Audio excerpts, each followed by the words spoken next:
Hello दोस्तों, आपके अपने मैजिक मूवमेंट चैनल में आपका स्वागत है। दोस्तों, आज हम इरेडा कंपनी को डिटेल में डिस्कस करेंगे और अभी इसके Q4 के नंबर अनाउंस हुए हैं, उनको भी डिटेल में डिस्कस करेंगे।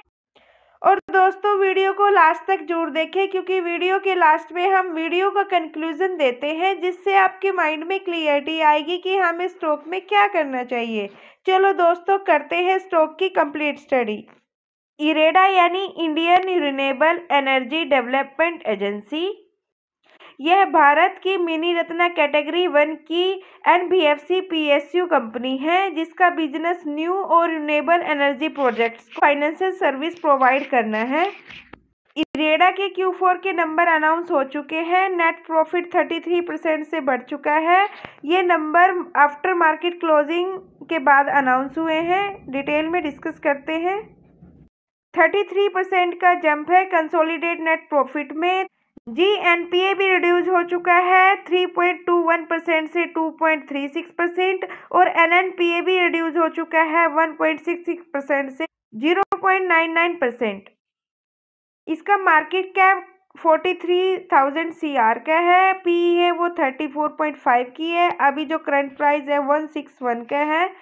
अभी इसके वाई ऑन वाई बेसिस पर रिजल्ट देख लेते हैं। लास्ट मार्च में 10 था, अभी 13 है। 34% का जंप है सेल्स में। नेट प्रॉफिट 254 से 337, 33% का जंप है नेट प्रॉफिट में। प्रॉफिट मार्जिन देख लेते हैं 9 से 13, इसमें भी 43 का जंप है। अर्निंग पर शेयर में भी 14% का जंप है 1.11 से 1.26।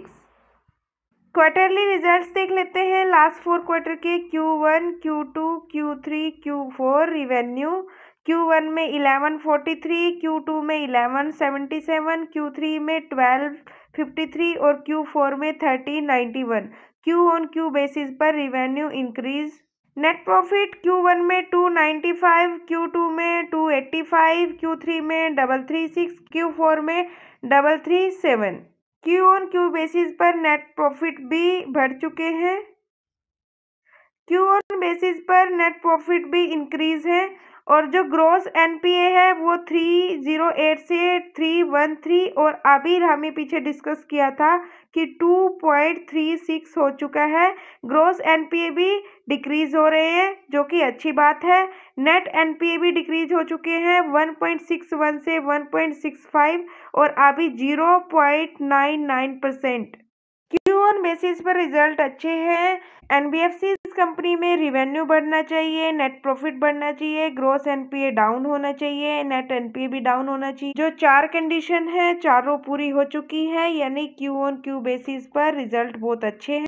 लास्ट 4 ईयर का एनुअल रिजल्ट्स कंपेयर कर लेते हैं। 2021, 22, 23, 24 रिवेन्यू 26 से 28, 28 से 34, 34 से 49। वाई ऑन वाई बेसिस पर रिवेन्यू इंक्रीज है। नेट प्रॉफिट 346 से 634, 634 से 865, 865 से 1252। नेट प्रॉफिट भी वाई ऑन वाई बेसिस पर इंक्रीज है। Q ऑन Q बेसिस पर भी, वाई ऑन वाई बेसिस पर भी रिजल्ट्स अच्छे। CAGR देख लेते हैं सेल ग्रोथ में। अभी 10 ईयर का डेटा नहीं है। 5 ईयर का 20%, 3 ईयर का 23 और जो लास्ट ईयर है उसका 43% से सेल बढ़ चुकी है। प्रॉफिट ग्रोथ देख लेते हैं। 5 ईयर की 34, 3 ईयर की 53 और लास्ट ईयर की 45। 43% से सेल और 45% से प्रॉफिट। और CAGR अभी डेटा नहीं है क्योंकि न्यू लिस्टेड कंपनी है, 2023 में अभी लिस्ट हुई है। ROE देख लेते हैं। 5 ईयर का 15%, 3 ईयर का 16 और लास्ट ईयर का 17%। शेयर होल्डिंग पैटर्न चेक कर लेते हैं। प्रमोटर्स 75%, FIs 1.88% से 1.36%। FIs ने हल्का सा ट्रिम किया है। DIs 4.37% से 0.94%। DIs ने बहुत ज़्यादा ट्रिम कर दिया अपने स्टेक को। पब्लिक 18 से 22%। पब्लिक ने अपने स्टेक को इंक्रीज किया।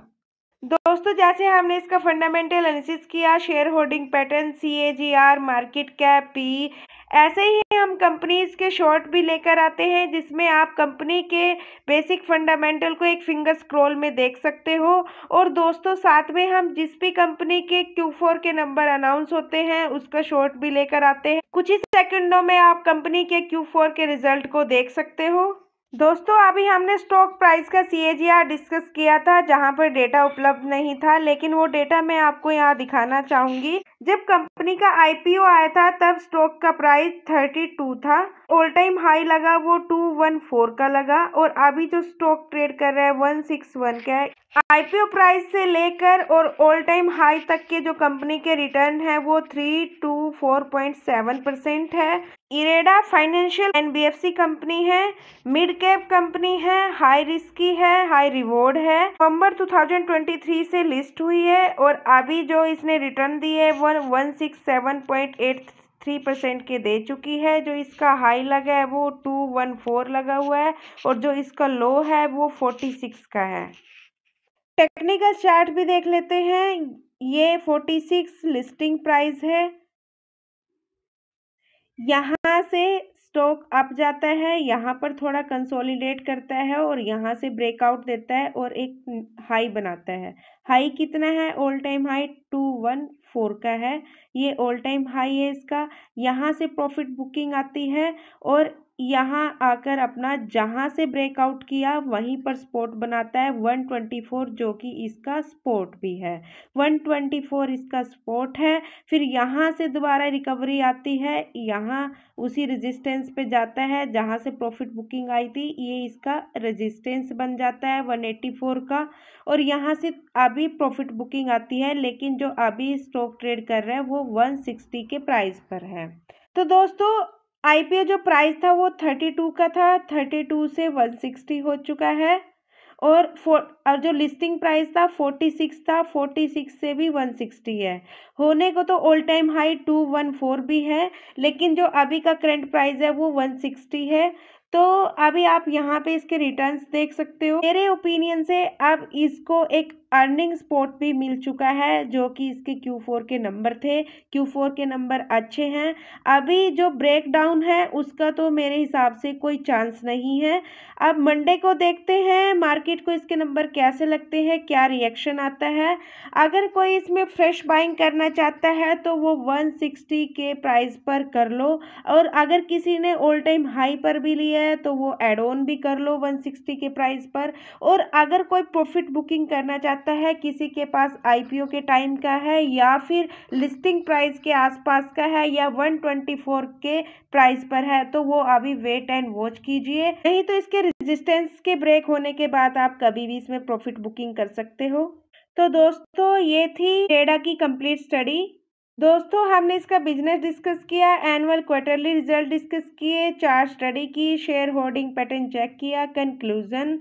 दोस्तों अगर कोई इस कंपनी में इंटरेस्टेड है और इसमें फ्रेश बाइंग करना चाहता है या फिर एड ऑन करना चाहता है, तो मेरे ओपिनियन से 160 के प्राइस के आसपास कर लो।